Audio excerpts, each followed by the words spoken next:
Hello, my name's Gav, and 28 years ago I was a young 16-year-old boy that joined the army. I was a bit fed up at home. My mum was doing my head in a bit. I had a sister who was younger than me that was a bit of a moaner, and I thought, easy way out, join the army. I'd been in the cadets for a couple of years, enjoyed it, so I thought, yeah, that's the life for me. I had great fun doing, getting up to all sorts of stupid things for years, stuff that most people would never ever do. I'll go to places that I'd never ever have gone to if I hadn't joined the army. I joined the army when I was 19, back in 1993.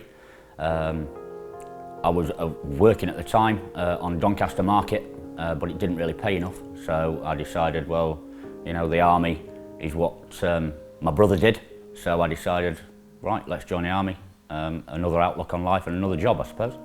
Joined the army really when I was 19 years old after leaving school. I've always wanted to join the army ever since I was a kid, as far as I can remember. Sort of a natural progression for my brother really. He was 6 years older than me, he was in the army, and it's just something that I always wanted to do. Yeah, as a young 16-year-old, the world was at my feet, and the army was good for that. I learnt a trade, I became a mechanic. I got every driving licence under the sun, which would have cost me thousands if I'd have done it with myself. The ethos was, we worked hard, however we played harder. I've been to Brunei, Belize, Cyprus, Canada. Had some good times in Canada. I've been to Kenya, particularly had a good time in Kenya. And I was quite eager to get out and see other countries, get away from home, get away from all my past with trouble as a kid and stuff. So it was like a new, fresh start. Yeah, it was a good crack. And then all of a sudden, it just goes. Your time's up. The army chuck you out. You was just a number to them. They don't care about you.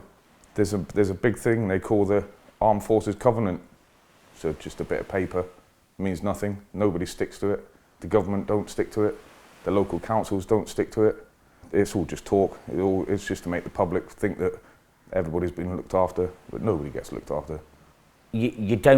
Nobody wants to see anybody getting hurt. It's not in a human's nature at all. So no matter, yes, all right, I joined the army, and ultimately you are a soldier, you are, for want of a better word, trained to kill. But just because you are doesn't mean to say that you want to. And it's harrowing. It stays with you. The images are there with you.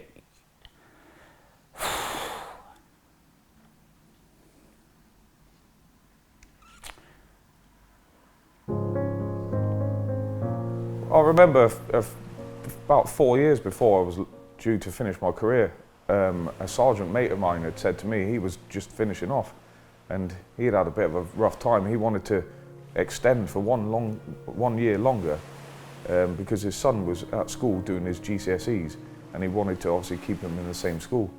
And the army turned around and said no. I feel let down more in the army. I've got a serious back injury that happened in 1998. I've sort of been dealing with that whilst I was in the army.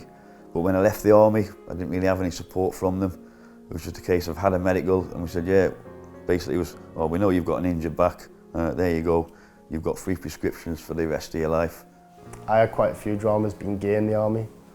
So obviously my first unit, when I went there, I had an infantry sergeant major, and his attitude was gays shouldn't be in the army. They don't care about your family. They were always called excess baggage. I remember once I went to see a doctor. I had a problem with my leg, and he said to me, he said, you need to start looking after yourself, son. You've only got 2 legs. The army's got thousands of them. Why? I don't understand why the military or and it's not just the army, it's all ex-forces are treated so badly.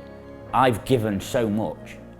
The army have taken so much, but then don't give anything back to you. It doesn't take much for the government to instigate all this stuff and help out. There's a lot of people out there that feel let down. I don't think any government will ever change it. They just pay lip service to it and it'll just carry on like that. I think if I didn't join up, I wouldn't be the man that I am today. I certainly wouldn't have the family what I've got today, and I certainly wouldn't have the support of my friends that I've got today if I hadn't have joined up. But unfortunately, some people aren't as lucky as what I am, and they don't get the help or the respect a soldier is a friend for life.